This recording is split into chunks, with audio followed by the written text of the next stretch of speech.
Hey, good morning, and welcome to this week's segment of Healthcare Consumerism Radio. This is Doug Field, CEO of the Institute for Healthcare Consumerism, and joining me this morning is my Managing Director, Brent Basic. Good morning, Brent. Good morning, Doug. How are you?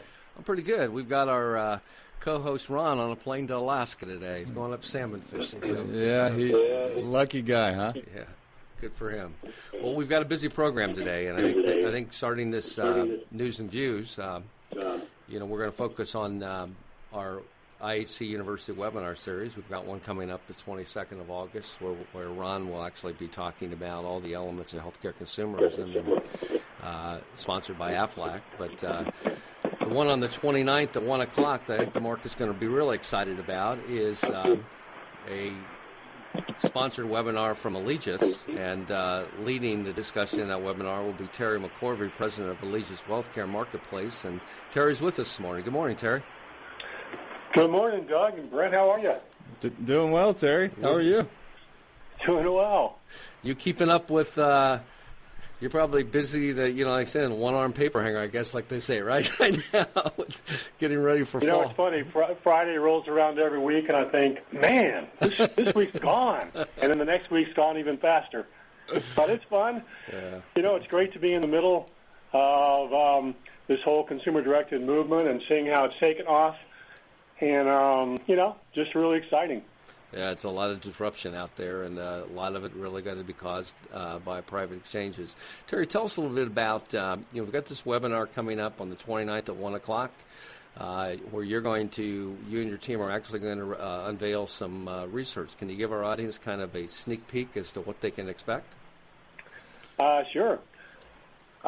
Just finished it. It was done during the June and July time period. Mm-hmm.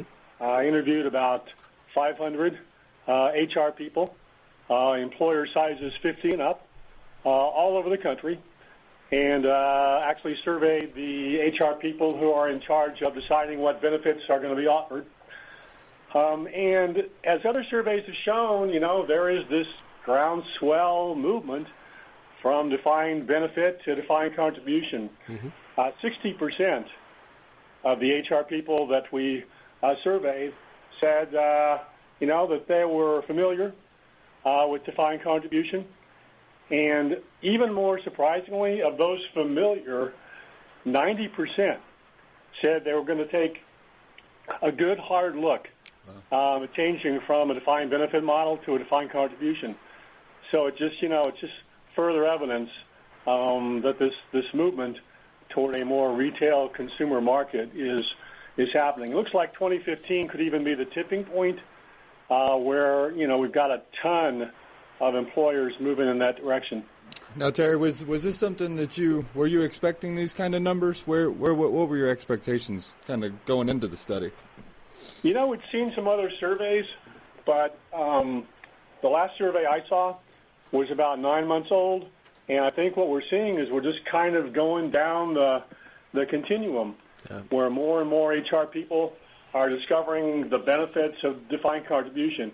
And, the other thing we discovered, while the HR folks saw a lot of benefit in defined contribution, things like helping consumers make more cost-conscious benefit decisions, allowing the employer to offer a wider array of benefit options, giving employees a better understanding of what they're actually selecting, and obviously for the employer being able to come up with that defined budget.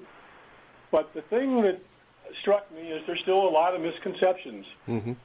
A lot of HR people still think that to do defined contribution through a private exchange, you've got to have individual-based health insurance policies. Mm. And as we all know, that's not true. Individual products can work, but, many insurance carriers are more comfortable in a group setting, right, offering group-based policies through the exchange. The other thing, just to wrap up on that quickly, is a lot of employers still think defined contribution and private exchanges are only for larger groups. And, we've cut our teeth over the last 15 years doing these contribution exchanges in the small group market. Yeah, I think. So, go ahead, Terry. I'm sorry. Didn't mean to. No, just it's not just for larger groups. In fact, I think the pain point may be larger in the small group and medium-sized group market than it is for the larger groups.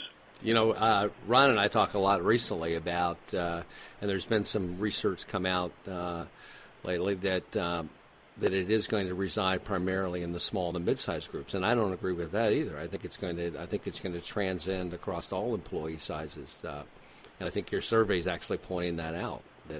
And I think the market's got a comfort level with defined contribution. While although healthcare is different than retirement planning, look what happened with defined contribution and defined benefits on the retirement plan side.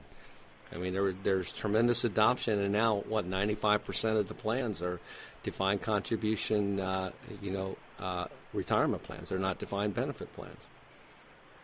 Yeah. One of the other things that we've heard about with healthcare reform and moving to a new market is the broker going to continue to be a vital part of the benefit solution? And in our survey, really, I think in this year it was a little bit surprising. 66% of the HR people surveyed said yes, their broker and their benefit consultant were their absolute primary source for getting expert benefit recommendations. Mm-hmm. And so it just says, those brokers and consultants who are out there really adding value, I think are going to continue to be part of this chain. Terry, do you see the brokers and consultants, are you at Alegeus, are you guys fielding a lot of questions from the brokers and consultants, on how they can offer this to their clients, or what's kind of the feedback from the broker market? We are. We're actually standing up private exchanges for some brokers around the country, mm-hmm. Their own private branded exchange, but many brokers are seeing private exchanges and defined contribution as a way to help them automate the servicing of smaller and medium-sized clients. Mm-hmm. And if you look at a book of business for a broker, there's a lot more small and medium-sized groups in that book than there are the really big ones. And, the days of them being able to go around town and attend all the open enrollment meetings are probably coming to an end just because the commission structures continue to be compressed. Sure. Mm-hmm. So the private exchange and defined contribution gives that broker the ability to plug into, the automation and the technology that they might not be able to afford on their own. That's a good point. Very good point. I believe this fall is going to be a very kind of groundbreaking time, with you and many others implementing your private exchanges with employers. And I think that, fast forward to December, January of this year, and we're pretty excited about IHC Forum December 5th and 6th, and I know you'll be a part of and be present with us. I think there's just a lot of wait and see, and as they hear it working, I think you're going to hear a giant sucking sound, to your point, into 2015. Yeah, if I had $1 for every time I heard from a potential client, can you have me up and running by October 2013 so I can get that January 2014 enrollment? Yeah, uh-huh. I mean, that's it. You're right. That's the, but I always remind people that, number one, there's going to be a January 1st, 2015. Yep. And number two, there's a lot of groups that don't enroll in January.